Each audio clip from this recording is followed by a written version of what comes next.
in another news story that very much flew under the radar.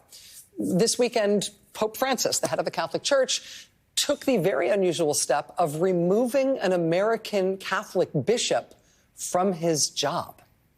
This is a very, very rare thing.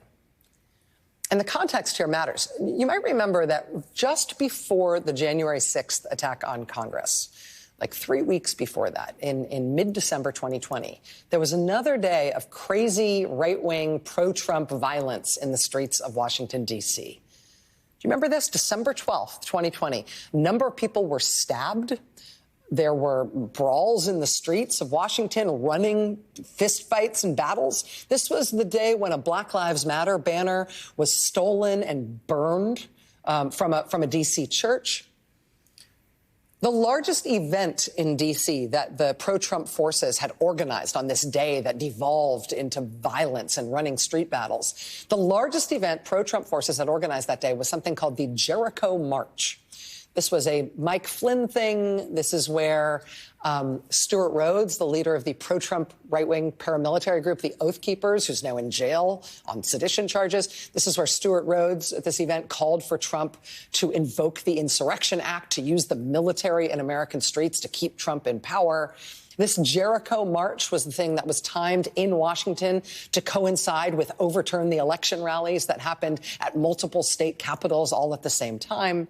And again, this was December 12th, 2020. That night is when we saw the running battles in the streets of D.C. and arson and people being stabbed. This was in the violence here and the radicalism. This was the pro-Trump radical rights warm-up act for January 6th.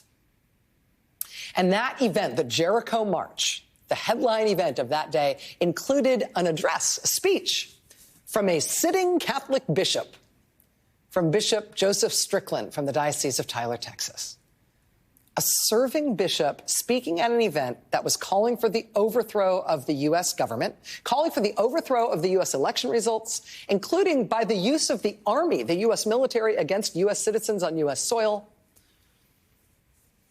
This bishop from Texas has been one of the most outspoken members of this strain in the American Catholic Church right now, where there are ultra-right, super political, pro-Trump priests and Catholic leaders.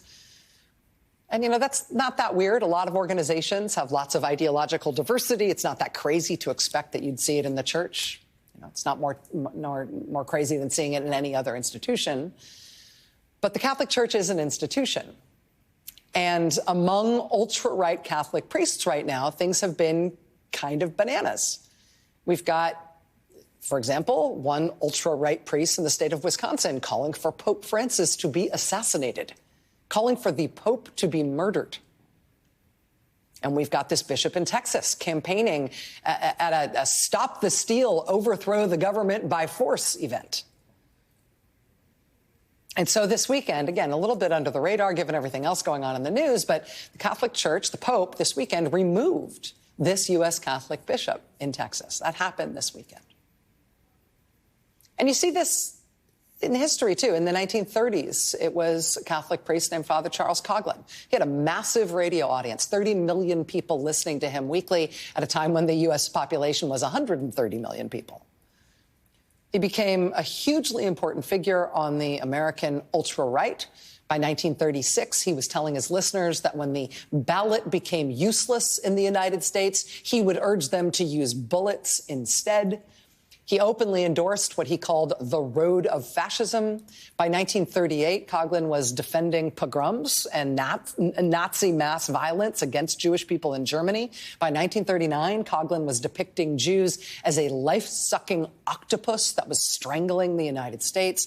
By 1941, he was cheering on Nazi military victories in Europe, saying the end result would be that Hitler would create, quote, a United States of Europe, which he said would, quote, appeal to Americans, despite all the propaganda aimed at disparaging it.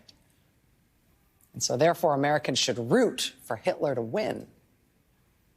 By that time, a cell of the armed paramilitary group that he had formed among his radio listeners had been put on trial in New York for sedition, for stockpiling bombs and planning the assassination of multiple members of Congress and the violent overthrow of the U.S. government. By 1942, the U.S. military had banned his publications from being shipped to U.S. military bases. Then his publication was just banned from the U.S. mail. After individual radio stations first started to balk at carrying his increasingly pro-Hitler, increasingly anti-Semitic rants, finally the Catholic Church itself pulled the plug on him and told Father Coughlin that his radio days were over, busted back down to the status of just a regular parish priest.